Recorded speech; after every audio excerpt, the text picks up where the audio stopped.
It's nice to see you guys today. So actually, my title for today is 2 Ears for a Reason, okay? So mainly what I'll be talking about is listening. So I know some of you kids, I know you listen to like your parents, listen to your grandparents, your uncles, whoever. And does everyone listen here? You all listen, right? You sure? Okay, I'll ask later.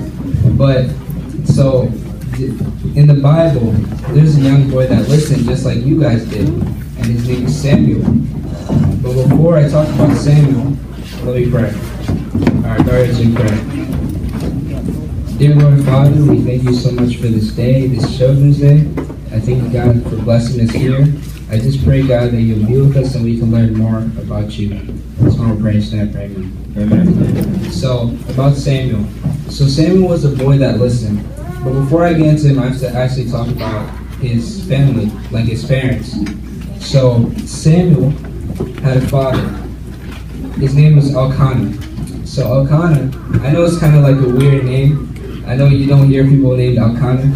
And the thing about Elkanah was that he had another weird thing about him. He had 2 wives. And I know your parents don't have 2 wives, right? No, your parents, right? I hope not. So he had 2 wives, okay? One was named Penina and the other named Hannah. So Penina, she had many children, but Hannah, she had none, right? So Hannah, she would keep praying and praying that she would have a child. Just like how some of your parents prayed that they might have you. So she prayed, but she didn't get a child.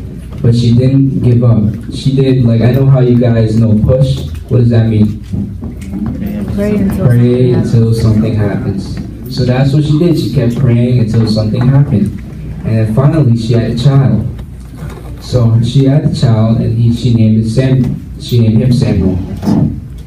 So Samuel, as he grew older, Hannah allowed Samuel to live with the priest in the temple. And the temple was kind of like a church. That's just what they used to call it back then. And it was kind of big. So basically, he lived in the church. And he lived with the priest. So, he lived with the priest. And the priest's name was Eli. And Eli was an old man. He had gray hairs. He couldn't really see well. He was always tired. So, Samuel had to help him. Right? I know some of you guys might have grandparents who have gray hair, right?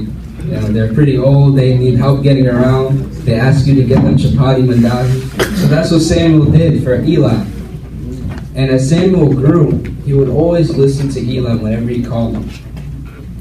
And the thing about this time period, it was pretty rare for someone to get called on by God. But guess who got called on by God in this story? Samuel. Yeah, Samuel. So let's look at an instance where Samuel gets called by God. So one day, Samuel and Eli, they were sleeping. sleeping. So then Samuel, he's called by God. God calls him. He says, Samuel. So Samuel wakes up. And then Samuel goes to Eli. He thinks it's Eli calling him. So he goes to Eli. Eli wakes up, and Samuel asks, what does he want? Eli says, I didn't call you. So then Eli says, just go back to sleep. So Samuel goes back to sleep. Eli keeps sleeping like an old man he is. And then Samuel, he feels like God is calling him again. But he didn't know it was God. He didn't know God at this point. So God calls him again, Samuel. So Samuel wakes up, and he goes to Eli, because he thinks it's Eli calling him. So he taps Eli again, wakes him up. But Eli says, no, I did not call you. Go back to sleep. Second time. So the third time, God calls him again, Samuel.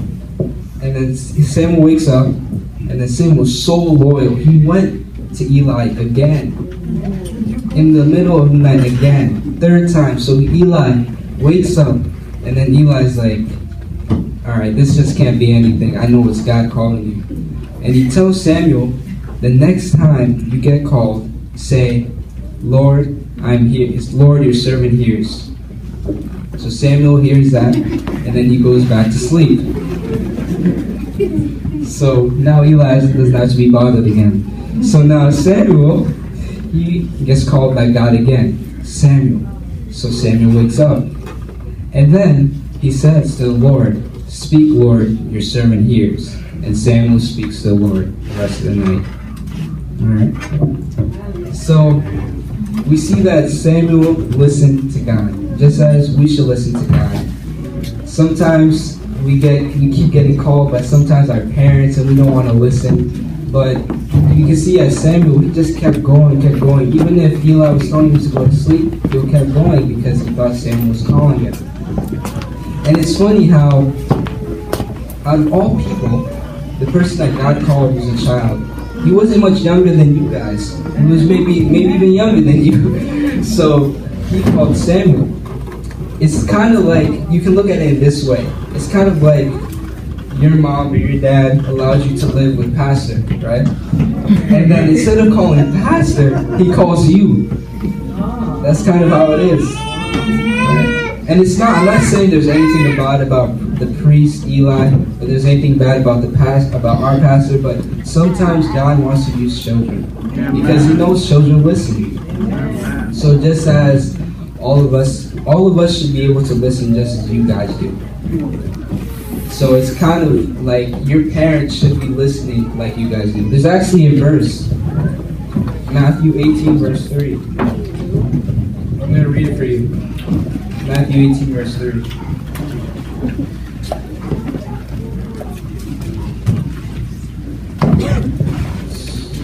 So Matthew 18, verse 3, Jesus said to his disciples and all the people around him, and he said, "I tell you the truth, unless you change and become like little children, you will never enter the kingdom of heaven."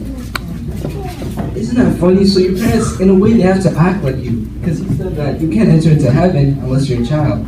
So they kind of have to act like you in a way, because the way you guys listen, the way you guys are supposed to listen to your parents, that's the same way that your parents or your uncles are supposed to listen to God. Right?